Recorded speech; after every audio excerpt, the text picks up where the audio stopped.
বন্ধুরা কেমন আছো তোমরা সবাই? আশা করি সবাই খুব ভালো আছো।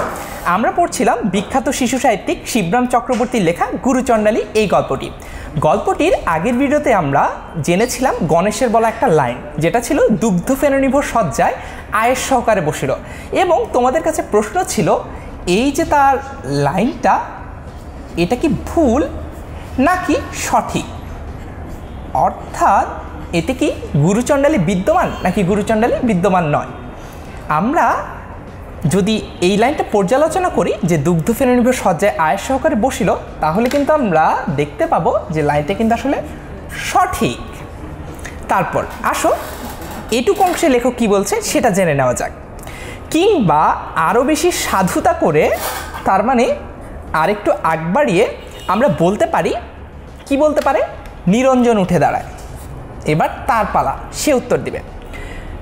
আসন গ্রহণ করিল কিংবা আসন পরিগ্রহ করিল, দীপক বলে সমাসীন হইলেও বলা যায়।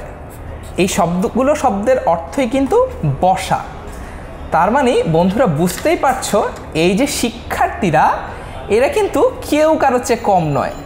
তার মানে শুধুমাত্র বসা শব্দটারই একের পর এক কিন্তু সবাই সমার্থক শব্দ বলে যাচ্ছে। আমাদেরও কিন্তু এতে বেশ লাভ হয়েছে, অনেকগুলো সমার্থক শব্দ শিখে নিলাম এই সুযোগে। আচ্ছা, তারপর আবার তুই এর মধ্যে সমাস এনে ঢুকাচ্ছিস। গণেশ তার কানের গোড়ায় ফিসফিস করে, এতেই কেঁদে কুল পাইনে, এর ওপর ফের সমাস। তার মানে হচ্ছে ইতোমধ্যেই যথেষ্ট হয়েছে, তার উপর আবার যদি সমাস এর সাথে যোগ করা হয় সেটা কিন্তু মোটেই সুখকর কিছু হবে না। তারপর যেমন উদাহরণস্বরূপ সীতানাথবাবু বলতে থাকেন, এই যে সীতানাথবাবুর উদাহরণ দেওয়া এটা কিন্তু আর শেষই হলো না। আমরা আগের ভিডিওগুলোতেও দেখেছি সীতানাথবাবু যখনই কোনো একটা উদাহরণ দিতে যান তার অতি পণ্ডিত শিক্ষার্থীরা কিছু না কিছু একটা বলে তাকে আসলে থামিয়ে দেন। এখানেও তাই হয়েছে অনেকটা, কিন্তু তার বলার মাঝখানেই পিরিয়ডের ঘন্টা বেজে যায়। উদাহরণস্বরূপ বলার আগেই তাকে ক্লাস ছেড়ে যেতে হয়, তার মানে তার ক্লাসটা আসলে তিনি সম্পূর্ণ করতে পারলেন না, এবং তার শিক্ষার্থীদেরও আসলে তার কাছ থেকে তার উদাহরণটা আসলে জানা হলো না, অন্তত সেদিনের ক্লাসে জানা হলো না।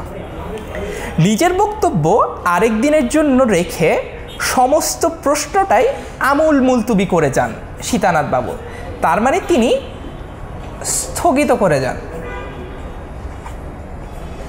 বন্ধুরা আশা করি এই ভিডিওটি দেখে তোমাদের কাছে পরিষ্কার যে এটুকু অংশে শিবরাম চক্রবর্তী তোমাদের জন্য কি লিখেছেন এবং কোন বার্তাটি প্রেরণ করতে চেয়েছেন। তারপরেও কারো যদি কোনো প্রশ্ন বা জিজ্ঞাসা থেকে থাকে সেটি তোমরা আমাদেরকে লিখে জানাতে পারো এই ভিডিওর কমেন্ট সেকশনে। আমরা তোমাদের প্রশ্নগুলোর উত্তর নিয়ে হাজির হওয়ার চেষ্টা করব। দেখা হচ্ছে তাহলে পরের ভিডিওতে।